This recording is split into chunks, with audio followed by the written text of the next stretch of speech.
Mighty and Mac are among the most unique engines on the island of Sodor.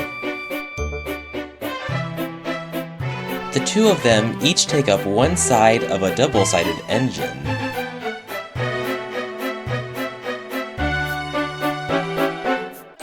And when they are working together, they make up the strongest engine on the Skarloey Railway.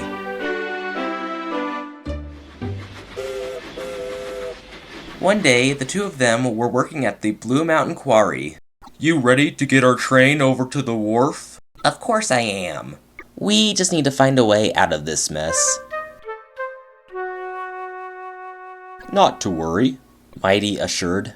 "We just have to go this way." But Mac applied his brakes. No, I think it's this way." Mac pulled Mighty towards the other direction before Mighty put his brakes on. "No, I know for sure it's this way." "No, it's this way." The two began pulling and pushing each other back and forth, when suddenly one of them pulled so hard. "Ah!" yelled Mighty. "I told you it was this way!" "This way!"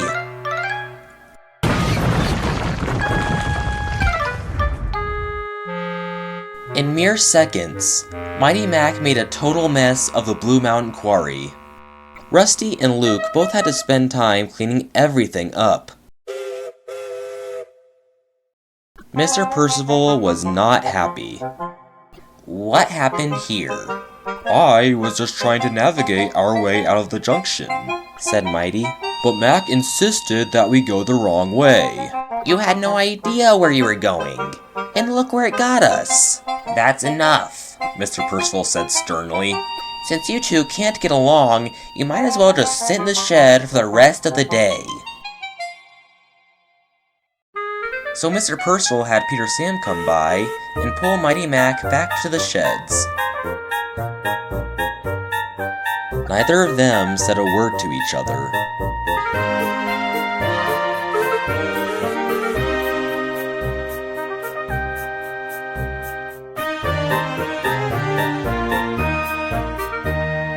"What's up with those two, Stuart?" asked Duke.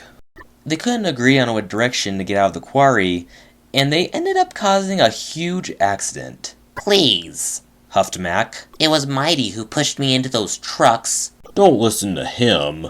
I was just trying to find our way, and he refused to follow my directions." "Yeah, right. All I was doing was correcting you, and you got all offended." And in no time, they were bickering once more.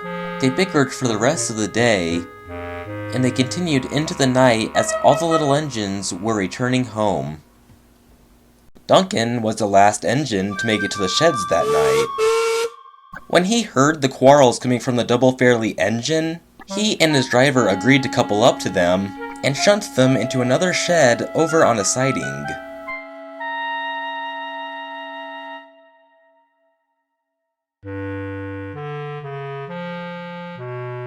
Then they returned home.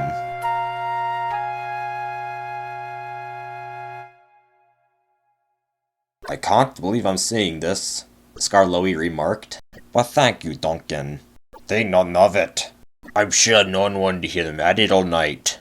All the engines agreed. The next morning, Peter Sam took Mr. Percival over to see them. "If you two can't just settle your differences and work together, then I'll just have you sit in this shed until you rust over." Mighty Mac remained silent, until Peter Sam chimed in. "Don't you two want to be getting along again? This seems like such a silly argument to hold a grudge over each other for." "Maybe to you," responded Mighty. "But until Mac acknowledges he was the wrong one, and apologizes for pulling us into that mess, I ain't moving." "Yeah, well, I'm not moving either until you get your facts straight." "Well, at least you can agree on one thing. You're not going anywhere until you both stop being silly." Peter Sam puffed into Croven's gate. Rusty was there picking up some workmen, and was also coupled up to some slate trucks.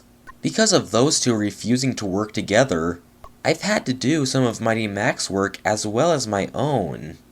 I tried talking to them earlier, replied Peter Sam, but it seems like they're still not wanting to cooperate. I certainly hope there's some way we can convince them to put their differences aside. Peter Sam looked back at the slate trucks. I may just have an idea, actually. And he told Rusty all about it. Tell everyone to let me take Mighty Mac's trucks tomorrow. The next day, Rusty stopped by Mighty Mac. Peter Sam needs your help. Oh, what for? Grunted Mighty. He was taking all your trucks to the wharf and he broke down on the hill. We need an engine to give him a push.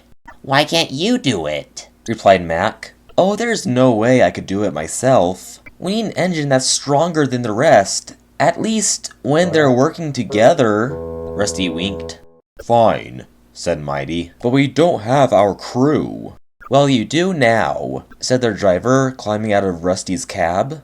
Now come on, leave your problems behind and let's help Peter Sam.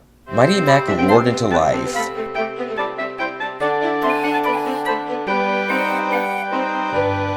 They found Peter Sam stuck halfway up the hill with a line of slate trucks behind him. You guys made it, Peter Sam smiled. Mighty Mac both knew what they had to do. Alright, Mac. I know we had our disagreement, but we both need to work together.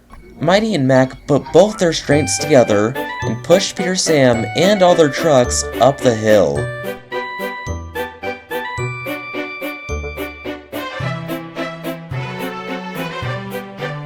The train was heavy, but with the two working together, they managed to make it over to the wharf with little trouble at all.